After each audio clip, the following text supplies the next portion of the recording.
കണ്ടാണിശ്ശേരി ഗ്രാമപഞ്ചായത്തിൽ അന്താരാഷ്ട്ര യോഗാ ദിനാചരണവും യോഗാ പ്രദർശനവും സംഘടിപ്പിച്ചു.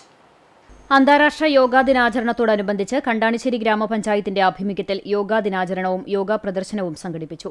കൂനമുച്ചി കലാ ഓഡിറ്റോറിയത്തിൽ നടന്ന ദിനാചരണം കണ്ടാണിശ്ശേരി ഗ്രാമപഞ്ചായത്ത് പ്രസിഡന്റ് എം പി സജീബ് ഉദ്ഘാടനം ചെയ്തു. പഞ്ചായത്തിലെ മുഴുവൻ വാർഡുകളിലും യോഗാ ക്ലബ്ബുകൾ ആരംഭിക്കണമെന്നും പ്രായമായവർക്ക് വാർദ്ധക്യസഹജമായ ബുദ്ധിമുട്ടുകൾ മാറ്റിവെച്ച് കൂടുതൽ ആരോഗ്യത്തോടെയും സന്തോഷത്തോടെയും ഇരിക്കുന്നതിന് യോഗാ പരിശീലനം വലിയൊരു ലക്ഷ്യമായി കണ്ട് നടപ്പിലാക്കുമെന്നും പ്രസിഡന്റ് വ്യക്തമാക്കി. ഗ്രാമപഞ്ചായത്ത് vice president C K Sudeepa അധ്യക്ഷയായി. ആരോഗ്യ സ്ഥിരം സമിതി ചെയർപേഴ്സൺ വി തിലകൻ, ഗ്രാമപഞ്ചായത്ത് അംഗങ്ങളായ സഫീറ അസീസ്, ബിനു ജോൺസൺ, സൌമ്യ ധനൻ എന്നിവർ സംസാരിച്ചു. ദിനാചരണത്തിന്റെ ഭാഗമായി യോഗ ട്രെയിനർ നിഷ ടീച്ചറുടെ നേതൃത്വത്തിൽ പൊതുജനങ്ങൾക്കായി പ്രത്യേക യോഗ ക്ലാസ് സംഘടിപ്പിച്ചു.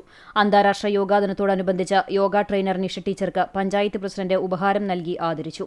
പഞ്ചായത്തിലെ ഏറ്റവും മുതിർന്ന യോഗാ വിദ്യാർത്ഥിയായ സുബൈദ അബൂബക്കറിനെ vice president C K Sudeepa ഉപഹാരം നൽകി ആദരിച്ചു.